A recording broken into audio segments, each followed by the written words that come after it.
Page 24, Little Papoose, Good Night. Not sure that's politically correct, but we'll go with that's what's in the book. Let's look this over. There's nothing new being added. We're just using our D above middle C. We're playing it with the left hand is all. So it's 1 page long. Treble and bass clef, 1 sharp in the key signature. We're in the key of G major, which means all the F's in the piece are going to be played as F sharps automatically. I look it over, I don't see any F's in the piece, but it doesn't matter. In the key of G major, you gotta have a sharp. 3/4 time signature now, so only counting to 3. And I see a bunch of quarter notes and dotted half notes. Okay. Remember, a dotted half note's the same as 3/4 notes. Just memorize it. It doesn't matter what the time signature is. It's always the same as 3/4 notes. It's just, if you know how long a quarter note gets, that'll tell you how long a dotted half note gets. In this case, a dotted half note gets the whole measure because it's 3 counts. Now the hands are playing together, so I'm going to take a hand separately at first. Right hand starts here. That puts you in this position. And it's 1, 2, 3. Isn't this fun? Oh boy. Second line. Got a D there. 1, 2, 3. 1. That's really about it. Left hand, well, you got 2 note chords here. You got a G and a D. So you're in this position, G position, isn't it? And they go down together. 1, 2, and then a C and a D. They can't put them exactly under each other. There isn't room. They have to offset them, but they're touching. You play them at the same time. Try to play them at the same time. I don't. Maybe you can. I don't know. And then that's it. And most of that's what the left hand's doing. So put the hands together. We're in G position, and we're here, and then here, 2, 3, 2, 3. Here, and the left hand's tied, so you're just going to hang on to that for 2 measures. And something that's kind of important you need to develop, again, we're after this control and independence of the hands. I have to lift up in the left hand the chords. You have to lift up on that. There's just a little silence in there. It's just the way the piano works. But I want to connect the right hand.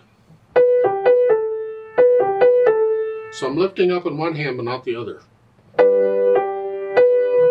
So I lifted up here, but I kept that down. Same thing here. I lift up here, but not there.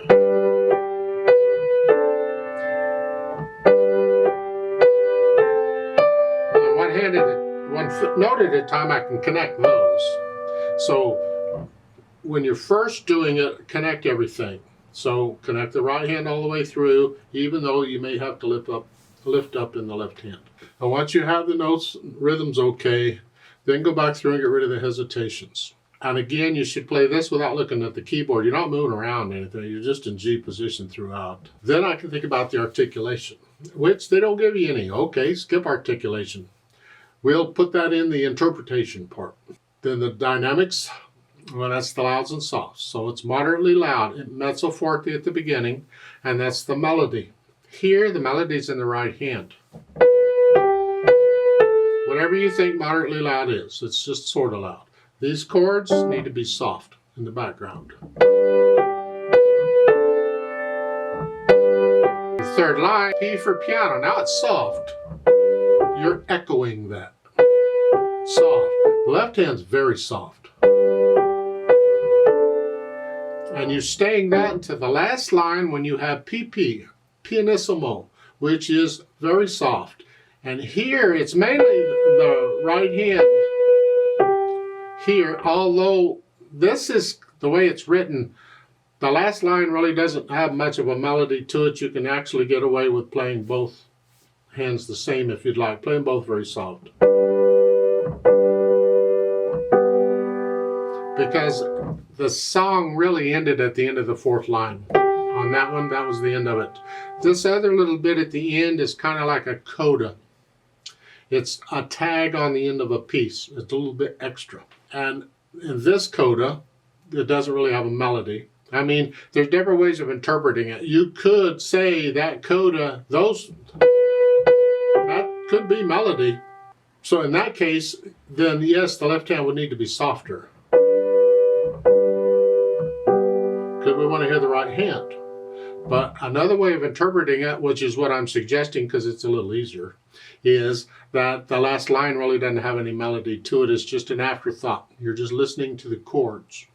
In which case, both hands are the same. They're both very soft. Different ways of interpreting it. Speaking of interpretation, let's try that.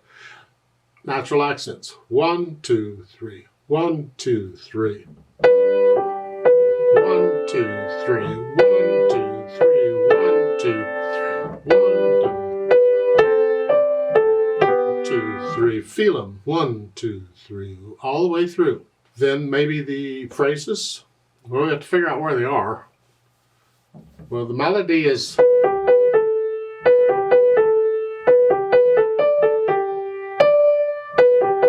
And I can see different ways of phrasing this. It depends on you and how you feel it. I don't know that two measure phrases work very well here because the second line, it's all one phrase in the second line. It's all one phrase. So in that case, you could take the first line as all one phrase and then lift up.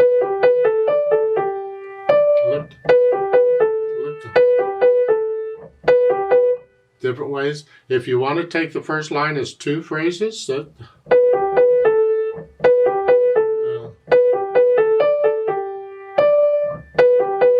because the phrases don't have to be the same length. It's whatever you feel the music is. Different people will feel it differently, and so they will interpret it differently. That's part of the beauty of music. I think I'm going to keep it simple and just say each line is a phrase here. And so I'm just going to lift up at the end of the line for this lesson. You can do it however you choose to, or however your teacher tells you to do it. That's good too. So we're just lifting up like taking a breath at the end of the phrase.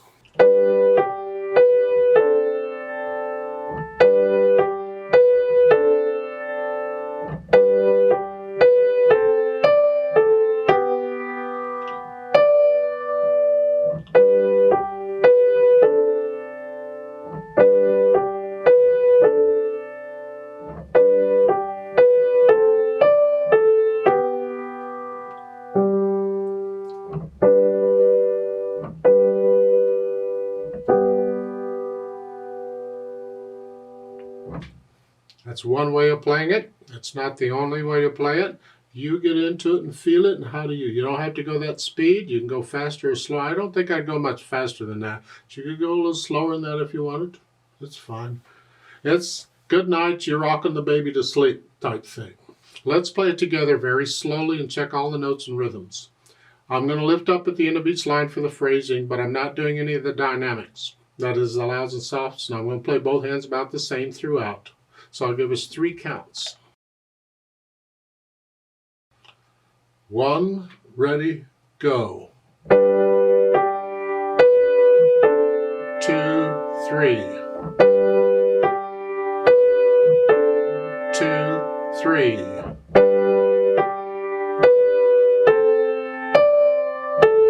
1, 2, 3. 2, 3. 2, 3. 2, 3.